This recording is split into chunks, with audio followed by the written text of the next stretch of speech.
They never would have prosecuted him if it was just a manic. They prosecuted him on all these other things, and they did find him guilty of this, so that still counts. The jurors don't always get it right. We don't have to agree with their decision. I just don't know because I wasn't sitting in the courtroom. You've got to see the witnesses.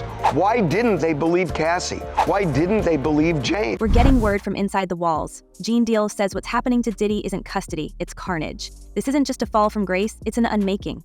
According to Diddy's own former bodyguard, the man once surrounded by velvet ropes and white tablecloths is now pacing in a 10x10 where the only thing he can't buy is mercy.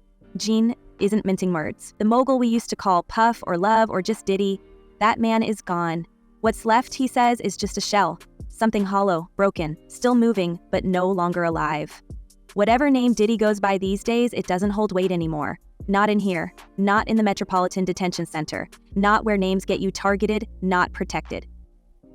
Separate, what we know is that there will be a sentencing hearing. The prosecution has said we're going to ask for a good deal of time. We don't know exactly what that is. And the defense obviously wants no time at all. So two different hearings on two different issues. The sentencing is not today. They say stars burn out, but nobody ever warned him about how cold it gets afterward. Gone are the entourages, the Maybachs, the yes men, and paid lovers. What's here instead? Cold air that smells like disinfectant and rot. Silence so thick it hums, and pain that shows up right on schedule. Gene Deal, who's been steadily leaking insight since the trial began, is now painting a much darker portrait. He says the attacks aren't random, they're systemic. Diddy's been put through a gauntlet of humiliation, physical abuse, and yes, according to Gene, forced acts that can't even be spoken about on regular airwaves, the kind of thing that shreds dignity, sanity, and any sense of safety. Sources say he's being used by more powerful groups inside, both as a cautionary tale and as a resource. No friends, no loyalty, no calls from family. The line's gone silent. The only ones speaking for him now are the ones who left him behind. The same Gene Deal who once flanked him through hotel lobbies and freak-off setups is now speaking in podcasts and courthouse scraps, allegedly knocking out YouTubers while dropping bombshells about Diddy's days in the box. And from what we're hearing, it's not some abstract poetic punishment. This is mechanical. There's a rhythm to it. A rhythm Diddy can't break, no matter how hard he claws. Every morning, or what passes for morning under flickering ceiling lights, he's snapped awake at exactly 3:07 a.m., a count that's less about safety and more about control. Then comes the food, if you can call it that. A dented tray slid through a slot, no choices, no warmth, just protein bricks and rubber rice. The judge has said that was mandatory. You didn't fall within one of the exceptions. What now happens when you've been convicted of two of those particular charges? That's what the judge is going to be looking at. And again, right now, considering it sounds like statements that the defense made, essentially admitting that Sean Combs is somebody who has had personal problems, but they were doing so to try and argue that he should not be found guilty. After that, Reese. A misnomer. It's 45 minutes of movement in a cage that smells like rust, feet, and bleach. The fluorescent buzz never stops. The air tastes like pennies. It dries the back of your throat and leaves your tongue coated with metal. Then, right as you try to reset, here come the searches. Gloves snapping, voices shouting. It doesn't matter if you're Diddy or a no-name dealer from Queens. You get stripped, poked, prodded. They say it's for contraband, but everyone knows it's psychological. The repetition is the punishment. A clockwork of misery. No moment is yours. So we just got this new audio from the Diddy trial, and it is pretty explosive. This is audio of a voicemail that Diddy left to the Jane Doe who's been testifying in this trial for the last couple days. And he sounds really annoyed. He's talking about her maybe giving him the silent treatment, and his response is, I got a busy life. I can't be dealing with your silent treatment. Every evening, they slam the door shut like it's personal. It echoes like a verdict. Lights off? Not a chance. And this, according to multiple sources, is where things take a turn from brutal to sinister. They call it the always-on treatment, a soft torture, the kind no guard ever has to admit to. Lights that never dim, a camera that never looks away. Diddy's reportedly in a unit where the bulb stays burning 24/7, not for visibility, not for security, but to break him, slowly, without leaving a mark. They say sleep in there isn't a right, it's a transaction. Some men manage with socks over their eyes or torn shirts as makeshift blindfolds. But if the rumors are true, Diddy isn't even allowed that much. The buzzing above his head has become a weapon, and after enough days, enough half hours of half sleep, it becomes impossible to think, let alone survive. Sources say is the phrase we keep hearing, but it's the consistency of these leaks that has us watching closer. 3 former employees of MDC Brooklyn, each speaking off record, confirmed that such conditions are real even if unofficial. It's how you handle high-risk profiles, one said, not to protect them, to break them before they break anything else. So imagine the surveillance footage, not of the courtroom, not of the freakoffs or the red carpets, but of Diddy now. Blinkless, jaw clenched, skin dull under artificial light, and every time he blinks, he opens his eyes to the same permanent dawn. They were referred to me as Wild King Nights. And what a Wild King Night was when him and a guest would go to a hotel room or be at his home, his bedroom, and they would have intimate gatherings. I would have to go and prep that hotel room, which consisted of baby oil Astroglide. Now here's where the whispers grow teeth. There's talk growing louder of a paper protection system, a kind of black market bureaucracy operating just beneath the official structure. It's not about luxury, not anymore. It's about survival. You want to use the phone without getting your jaw clipped? There's a fee. You want to make it to the showers without getting cornered by a group who doesn't care about your platinum plaques? That's extra. And you better not complain, because if you do, the price doubles. If you mention it to staff, you might not get shanked, but you might find your next rec slot reassigned to the wrong block. It's extortion and khakis. And when your fame can't cash the check, the debt builds. Fast. Dishonest, violent, horrible.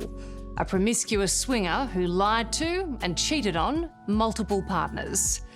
Incredibly, that's how Sean Diddy Combs' own lawyers describe the billionaire music mogul, currently facing serious sex trafficking charges in a New York court.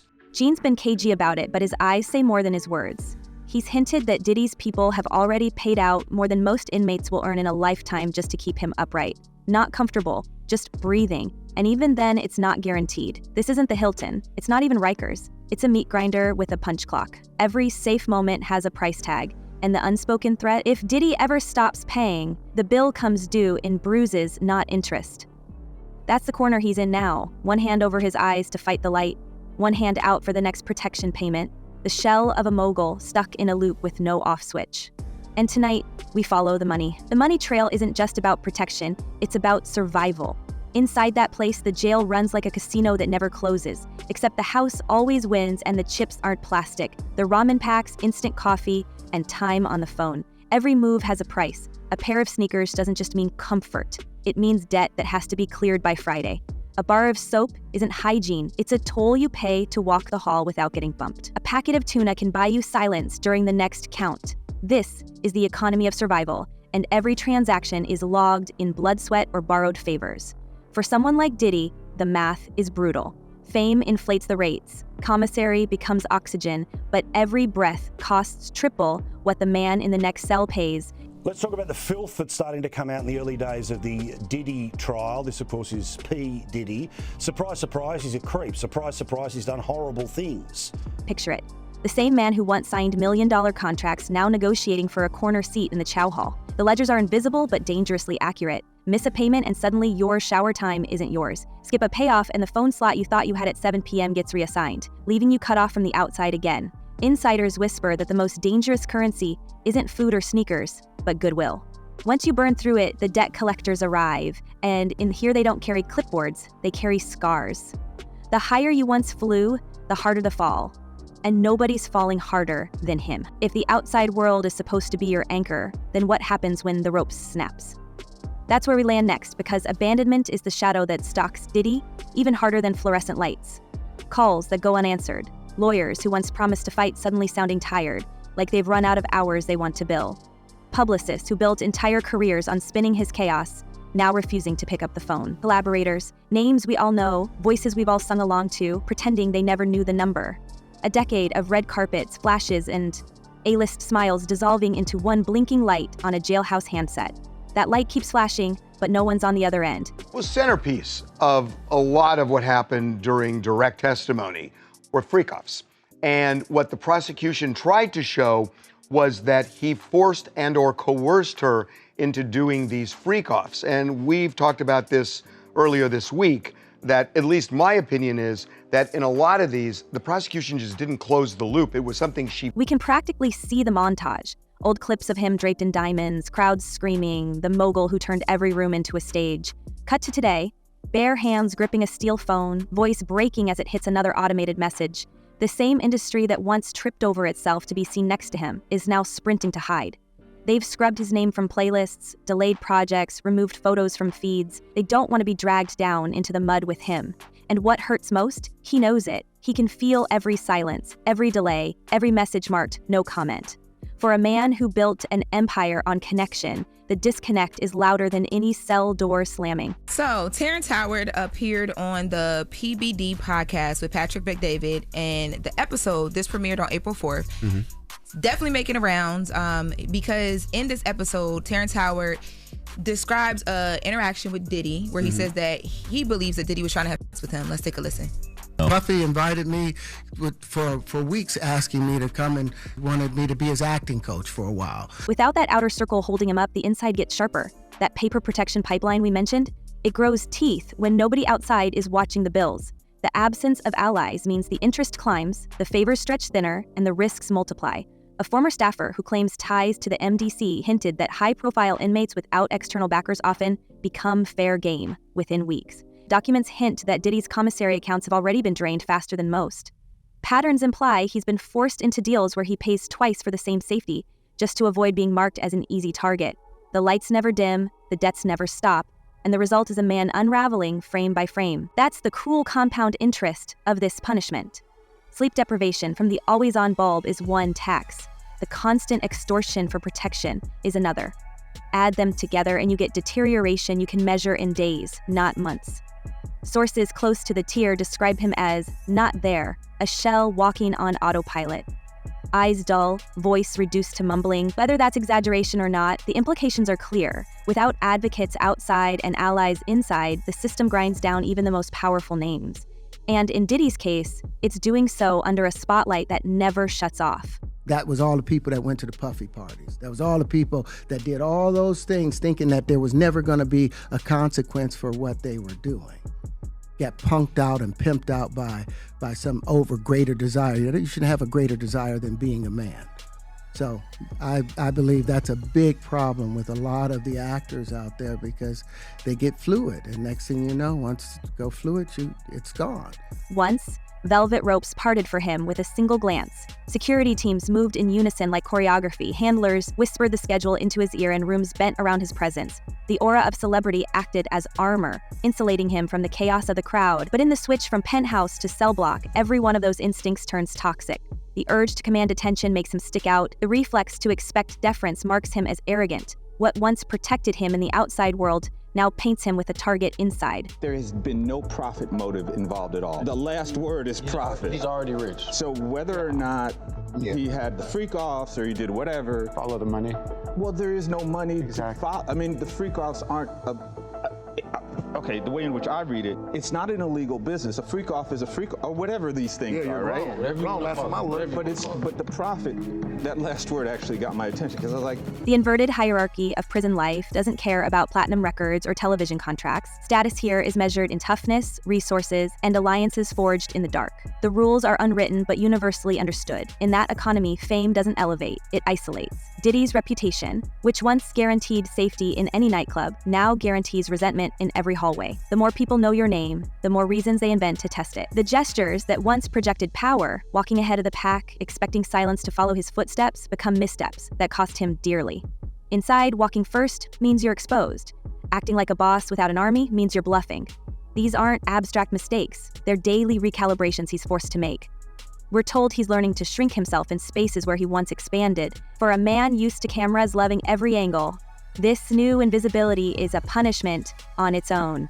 Well, I think it's heating up, and I think she has to make that statement at this point because a lot of people are making accusations. I'm sure there's an issue in terms of the federal investigation and what's going on with the federal investigation and if they're going to be interviewing her or using her as a witness. So my belief is all those things are coming to a head, and I think that now was the time that she had to come out with something. It's a re-education in real time. The velvet rope once separated him from the masses, but razor wire now encloses him with men who view hierarchy through survival alone. When he adjusts his posture, when he chooses not to make eye contact, it's not humility, it's strategy. The same charisma that fueled arenas becomes a liability in the mess hall. where too much confidence looks like a challenge and too much weakness looks like an invitation. The next suit is filed by a man from California who claims Sean Combs raped him in 2009. Consider the irony. A mogul who built an empire by commanding attention now survives by deflecting it. He must unlearn habits that once paid him in millions. The instinct to scan a room, to lock eyes with rivals or recruits, is now replaced by looking at the floor, by letting moments pass without a response. Each day is a crash course in erasing himself, in undoing a lifetime of performance. For an entertainer, that erasure is its own slow torture. Even the details of dress tell this story. Outside, custom suits and designer sneakers were statements of identity. Inside, the uniform strips him down to sameness. But sameness isn't safety. It's camouflage that only works if you commit to it. Rumors suggest he struggles with the transition, that every small slip, a certain walk, a certain tone, reminds others he's not like them. And that difference in this world is bait. And in their complaint, Diddy's attorneys were saying that NBC Universal made the assumption that their client has committed numerous heinous crimes, including serial murder, R of minors, and S trafficking of minors. Fame, instead of offering immunity, ensures surveillance. Every eye watches his tray in the cafeteria. Every ear catches his words in the yard. What he eats, how he moves, who he speaks to.